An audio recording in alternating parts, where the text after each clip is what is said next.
Korang dah tengok belum filem Takluk yang baru keluar tu? Filem ni diadaptasi dari kejadian sebenar masa Ops Daulat yang pernah menggemparkan negara pada 11 Februari 2013 bila pengganas Sulu menceroboh kampung Tanduo di Lahad Datu, Sabah. Dalam operasi yang penuh keberanian ni, seramai 56 pengganas dilaporkan terbunuh dan tragisnya 6 orang awam terkorban. Lebih menyayat hati, 12 wira negara kita gugur demi mempertahankan kedaulatan tanah air. Memang filem ni penuh dengan aksi dan kisah pengorbanan yang buat kita terharu. Kenapa Sultan Sulu nak tuntut? Apa sebenarnya berlaku?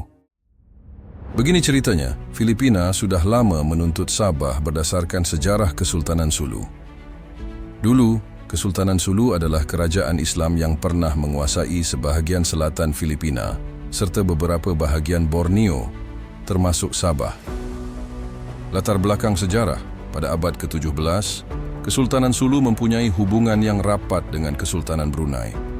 Pada tahun 1658,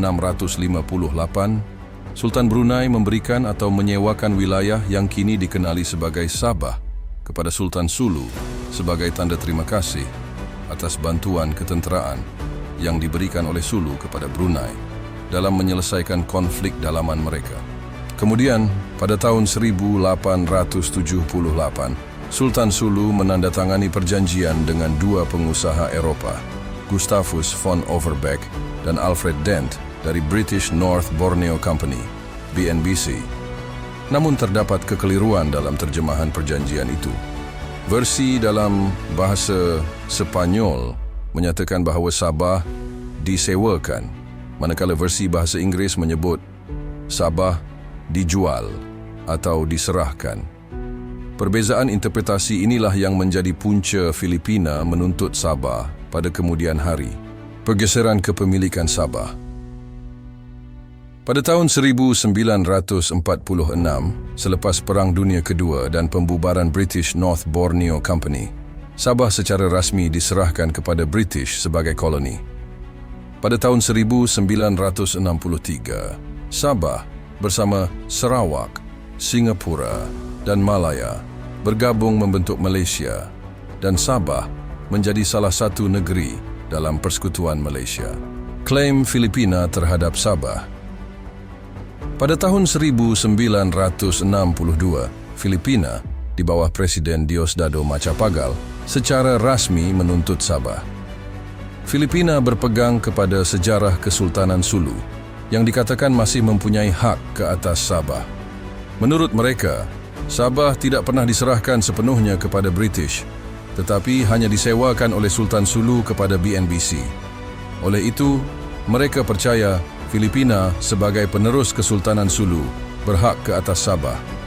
Namun British tetap melaksanakan pembentukan Malaysia dan pada tahun 1963, satu referendum yang diawasi oleh PBB menunjukkan rakyat Sabah memilih untuk bergabung dengan Malaysia. Hasil referendum ini menjadi asas kuat bagi Malaysia untuk mengekalkan kedaulatannya ke atas Sabah. Dasar hukum klaim Filipina.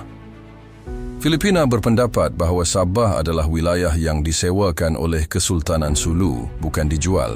Sebagai bukti, mereka menunjukkan pembayaran tahunan yang dibuat oleh Malaysia kepada keturunan Sultan Sulu yang mereka anggap sebagai bayaran sewa. Malaysia, di sisi lain, menganggap pembayaran ini hanya sebagai pengiktirafan sejarah, bukan sebagai pengakuan terhadap tuntutan Filipina.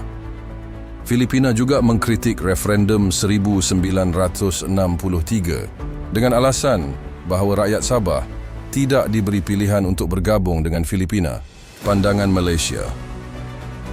Malaysia menegaskan bahawa hasil referendum 1963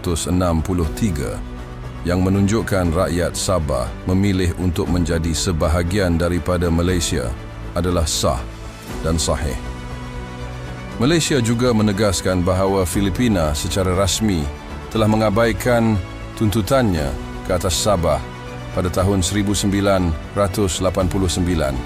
walaupun ada pihak di Filipina yang masih membangkitkan isu ini. Kesimpulannya, tuntutan Filipina ke atas Sabah berakar pada sejarah Kesultanan Sulu dan perjanjian pada abad ke-19. Namun, tuntutan ini menjadi lebih rumit dengan pembentukan Malaysia yang disokong oleh referendum rakyat Sabah.